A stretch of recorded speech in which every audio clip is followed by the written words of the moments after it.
क्या जी आप class 12th का स्टूडेंट हैं और 2026 में बिहार बोर्ड इंटर का एग्जाम देंगे। तो मेरे दोस्त मेरे भाई आज का जो क्लास है, आज का जो सेशन है, आप सब के लिए बहुत ही इंपॉर्टेंट है, क्योंकि आज के क्लास के अंतर्गत हम लोग डिस्कशन करने वाले हैं, हम लोग सोल्यूशन करने वाले हैं कि 2026 का जो एग्जाम पैटर्न होने वाला है, तो उसमें ऑब्जेक्टिव का एग्जाम पैटर्न क्या होगा। क्या ऑब्जेक्टिव का एग्जाम पैटर्न क्या होगा? क्या 60 ऑब्जेक्टिव पूछा जाएगा या 100 ऑब्जेक्टिव पूछा जाएगा? क्या 42 ऑब्जेक्टिव पूछा जाएगा या 70 ऑब्जेक्टिव पूछा जाएगा? क्योंकि जैसे ही आप सबका एग्जाम खत्म हो जाता है और नया स्टूडेंट जो आते हैं 2026 में जो एग्जाम देंगे, उन सब के मन में हमेशा एक प्रॉब्लम रहता है, हमेशा एक डर बना हुआ रहता है कि 2026 का जो एग्जाम होने वाला है उसमें क्या डबल ऑप्शन रहेगा ऑब्जेक्टिव का या डबल ऑप्शन नहीं रहेगा, मतलब 60 को ऑब्जेक्टिव पूछा जाएगा या 100 को ऑब्जेक्टिव पूछा जाएगा। हमेशा आप सब कंफ्यूज रहते हैं। तो मेरे भाई मेरे दोस्त, यदि आप भी इन तमाम समस्याओं से, इन तमाम प्रॉब्लम से परेशान है और चाहते हैं 2026 के एग्जाम में एक बेहतर परसेंटेज लाना, तो इस वीडियो को, आज के क्लास को आप लोग शुरू से लेकर के अंत तक जरूर देखिएगा, क्योंकि आज के क्लास के अंतर्गत हम लोग बात करने वाले हैं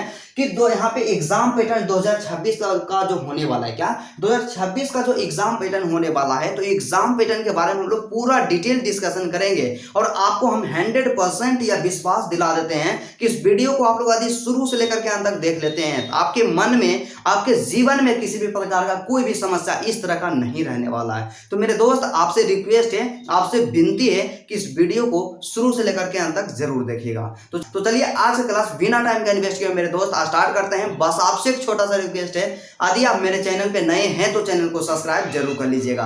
तो सबसे पहले बात करते हैं मेरे भाई कि जैसा कि आपको पता होना चाहिए कि हमारा जो एग्जाम पैटर्न हुआ है उसमें परिवर्तन कब से आया। तो उसमें जो परिवर्तन आया है मेरे भाई 2021 से आया है। क्या 2021 से आया है और 2021 से लेकर के 2025 तक जो आपका एग्जाम पैटर्न हुआ है, तो अभी तक एग्जाम पैटर्न हुआ है, इसमें क्या है कि 2 गुना उसमें ऑब्जेक्टिव पूछा जा रहा था। क्या डबल ऑब्जेक्टिव पूछा जा रहा था, मतलब सीधा सा समझिए ना कि जहां पे हमें 35 ऑब्जेक्टिव का आंसर देना था ना ब्रदर जी, वहां पे क्या पूछा जा रहा था, यहाँ पे 70 ऑब्जेक्टिव था हमारे पास। ठीक है, उसके बाद जहां पे 50 को ऑब्जेक्टिव का आंसर देना था और वहां पे हमारे पास 100 को ऑब्जेक्टिव पूछा जा रहा था। तो यही हमारा एग्जाम पैटर्न था 2021 से लेकर के 2025 तक। लेकिन प्रॉब्लम हमें यहाँ पे यह आ रहा है कि 2026 का जो एग्जाम होगा उसका एग्जाम पैटर्न क्या रहेगा। क्या इस बार भी 2026 का जो एग्जाम होगा इसमें भी 35 की जगह 70 ऑब्जेक्टिव पूछा जाएगा या 50 ऑब्जेक्टिव जहां आंसर देना रहता था वहां पे 100 ऑब्जेक्टिव पूछा जाएगा हमसे। तो मेरे दोस्त, आज के क्लास में हम लोग सब्जेक्ट वाइज बात करते हैं। तो सबसे पहले आपको पता होना चाहिए कि देखिए बिहार बोर्ड जो क्या किया है कि एग्जाम पैटर्न में परिवर्तन लाया है।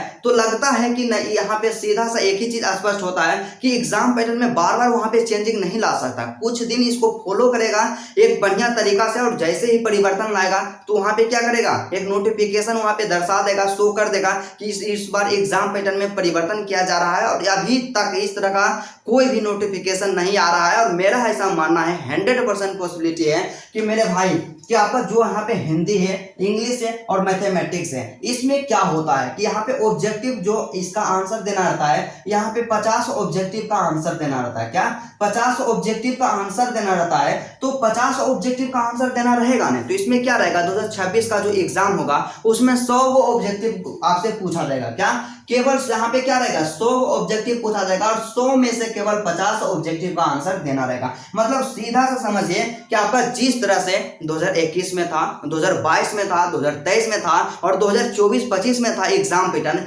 ठीक उसी तरह से 2026 का भी आपका एग्जाम पैटर्न होने वाला है। और उसके बाद यहाँ पे आपका क्या था, आपका फिजिक्स हो गया, केमिस्ट्री हो गया और बायोलॉजी हो गया। 3 जो सब्जेक्ट है इसमें क्या होता है कि ये तीनों में जो होता है यहाँ पे 35 ऑब्जेक्टिव का आंसर देना रहता है और 35 में से हमारे पास 70 ऑब्जेक्टिव पूछा जाता है। क्या 70 ऑब्जेक्टिव पूछा जाता है, 70 ऑब्जेक्टिव का विकल्प हमारे पास रहता है और 70 में से सेलेक्ट करके केवल 35 ऑब्जेक्टिव का आंसर देना रहता है। तो इस बार भी 2026 में जहां पे 35 ऑब्जेक्टिव का आंसर देना रहेगा वहां 70 ऑब्जेक्टिव पूछा जाएगा और जहां पे हमारा 50 ऑब्जेक्टिव का आंसर देना है, वहां पे 100 को ऑब्जेक्टिव पूछा जाएगा। तो सिंपल सा सीधा सा एक शब्दों में कहा जाए मेरे भाई कि आपका जो एग्जाम पैटर्न रहेगा ना बिल्कुल सेम रहेगा, इसमें किसी भी प्रकार का कोई भी परिवर्तन नहीं किया जाएगा। तो मेरे दोस्त आप लोग पूरा एक सही डायरेक्शन में मेहनत करना स्टार्ट कीजिए, अपना टारगेट बनाइए कि आपको कितना परसेंटेज लाना है, कितना अंक लाना है, आपको बिहार टॉपर बनना है या स्टेट टॉपर बनना है या 10 टॉपर के श्रेणी में आना है। और आपके मन में किसी भी प्रकार का कोई भी प्रॉब्लम रहता है आप लोग कमेंट कीजिए, उसका आंसर हम लोग जल्द से जल्द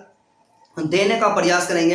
क्योंकि आपको पता होना चाहिए कि मां शारदा टीचिंग सेंटर एक ऐसा प्लेटफॉर्म है, एजुकेशन चैनल है, जिससे क्या होता है कि हर साल लाखों भाई बहन पढ़ते हैं और पढ़ते ही नहीं हैं बल्कि एक बेहतर परसेंटेज लाते हैं। और इसका प्रूफ आप लोग कम्युनिटी पोस्ट में देख सकते हैं। क्योंकि इस बार का 2025 का जो एग्जाम यहाँ पे हुआ ना, इसमें स्टूडेंट का जो देखिएगा नंबर है 336 नंबर है, यहाँ 436 नंबर है, 450 अंक है, यहाँ पे 430 अंक है, 426 अंक है। इस तरह से यहाँ पे स्कोर किए हैं और यहाँ पे क्या होता है बेहतर परसेंटेज स्कोर किया। और हमेशा उन सब का फीडबैक जो आया बिल्कुल ही यहाँ पे अच्छा आया है। और आप लोग कम्युनिटी पोस्ट में देख सकते हैं सभी का मार्कशीट वहाँ पे अपलोड कर दिया गया है। ठीक है, तो मेरे दोस्त यदि आप भी चाहते हैं 2026 के एग्जाम में एक बेहतर परसेंटेज लाना, जैसे कि 450 अंक, 436 अंक या टॉपर बनना चाहते हैं, तो इस चैनल को आज ही सब्सक्राइब कर लीजिएगा। क्योंकि क्या होता है कि आपको पता होना चाहिए कि सिर्फ पढ़ने से नहीं होगा, पढ़ने के साथ साथ एक सही डायरेक्शन का होना बहुत ही जरूरी होता है। और ऐसा कहा भी जाता है